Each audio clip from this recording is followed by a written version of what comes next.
మన జాతీయ పండుగలు రెండున్నాయి. ఆగస్టు 15, జనవరి 26. ఈ 2 రోజుల్లోనూ మనం జెండా వందనం చేస్తాం. కానీ ఆ రెండింటికీ మధ్య ఒక చిన్న తేడా ఉంది. ఎప్పుడైనా గమనించారా?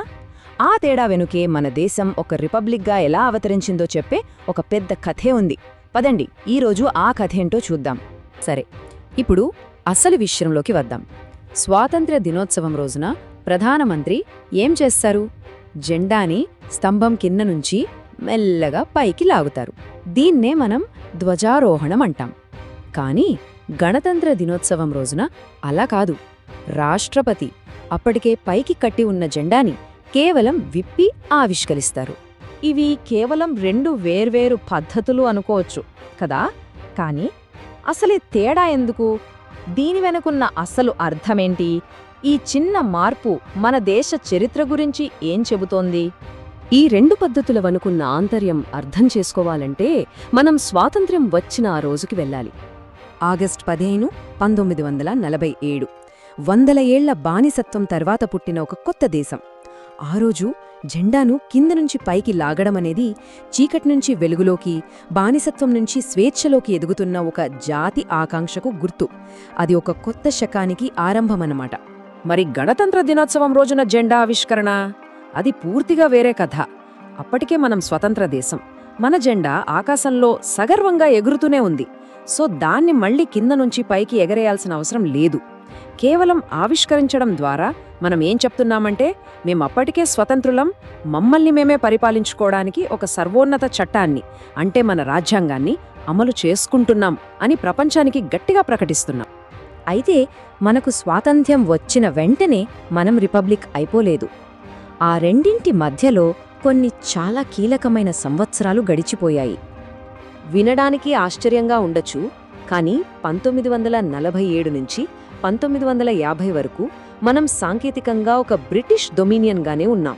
అంటే మనకు స్వాతంత్ర్యం వచ్చేసింది, కానీ మన దేశానికి నామమాత్రపు అధిపతిగా ఇంకా బ్రిటిష్ రాజు లేదా రాణి ఉండేవారు. మన పరిపాలన కూడా ఇంకా 1935 నాటి బ్రిటిష్ చట్టం ప్రకారమే సాగేది. ఈ ప్రయాణాన్ని ఇలా చూస్తే మనకు చాలా స్పష్టంగా అర్థమవుతుంది. చూడండి, ఆగస్టు 47లో స్వాతంత్రం, కానీ మనకంటూ స్వంతంగా ఒక రాజ్యాంగాన్ని రాసుకుని దాన్ని నవంబర్ 49లో ఆమోదించి ఆ తర్వాత ఫైనల్గా జనవరి 50లో అమలు చేసుకున్నప్పుడే మనం నిజమైన సార్వభౌమ గణతంత్రంగా మారాం. మరి బ్రిటిష్ వాళ్ల చట్టాలని వదిలేసి కోట్లాది మంది ప్రజలకు మనకంటూ ఒక స్వంత రాజ్యాంగాన్ని తయారు చేసుకోవడం, అదొక మహాయజ్ఞం. ప్రపంచంలోనే అతిపెద్ద ప్రజాస్వామ్యానికి ఒక బ్లూ ప్రింట్ గీయడం అంటే మాటలు కాదు కదా. ఎంత సమయం పట్టిందో తెలుసా? 2 సంవత్సరాల 11 నెలల 18 రోజులు, అంటే దాదాపుగా 3 సంవత్సరాలు.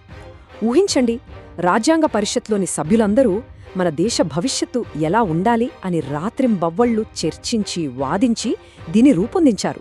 కేవలం సమయమే కాదు, దాని పరిమాణం కూడా చూడండి. దాదాపుగా 1,45,000 పదాలు.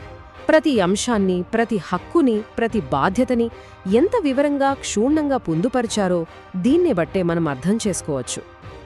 ఈ ప్రాసెస్ ఎంత ప్రజాస్వామ్యబద్ధంగా జరిగిందో చెప్పడానికి ఈ నంబర్ ఒక్కటి చాలు. 7,000కు పైగా సవరణలు. అంటే ప్రతి క్లాజ్ మీద, ప్రతి పదం మీద ఎంత లోతైన చర్చ జరిగి ఉంటుందో మనం ఊహించుకోవచ్చు. ఈ బృహత్ కార్యానికి కొందరు మహానుభావులు నాయకత్వం వహించారు. రాజ్యాంగ పరిషత్కు అధ్యక్షుడిగా డాక్టర్ రాజేంద్ర ప్రసాద్, సలహాదారుగా బిఎన్ రావ్, మరి వీటన్నింటికన్నా ముఖ్యంగా ముసాయిదా కమిటీ చైర్మన్గా డాక్టర్ బిఆర్ అంబేడ్కర్. మన రాజ్యాంగ శిల్పిగా ఆయన పోషించిన పాత్ర నిజంగా చిరస్మరణీయం.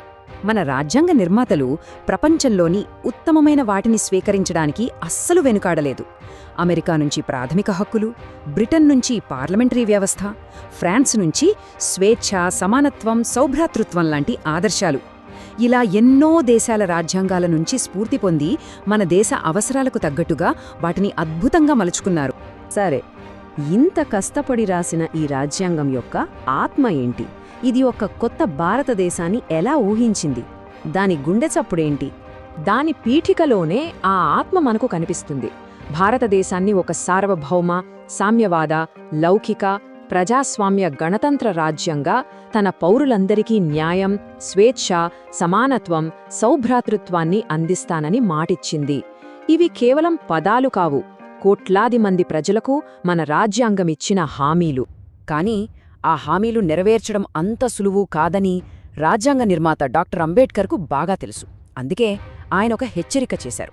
ఏమన్నారంటే, మనం రాజకీయాల్లో సమానత్వాన్ని సాధించుతున్నాం, కానీ మన సామాజిక, ఆర్థిక జీవితాల్లో ఎన్నో అసమానతలున్నాయి.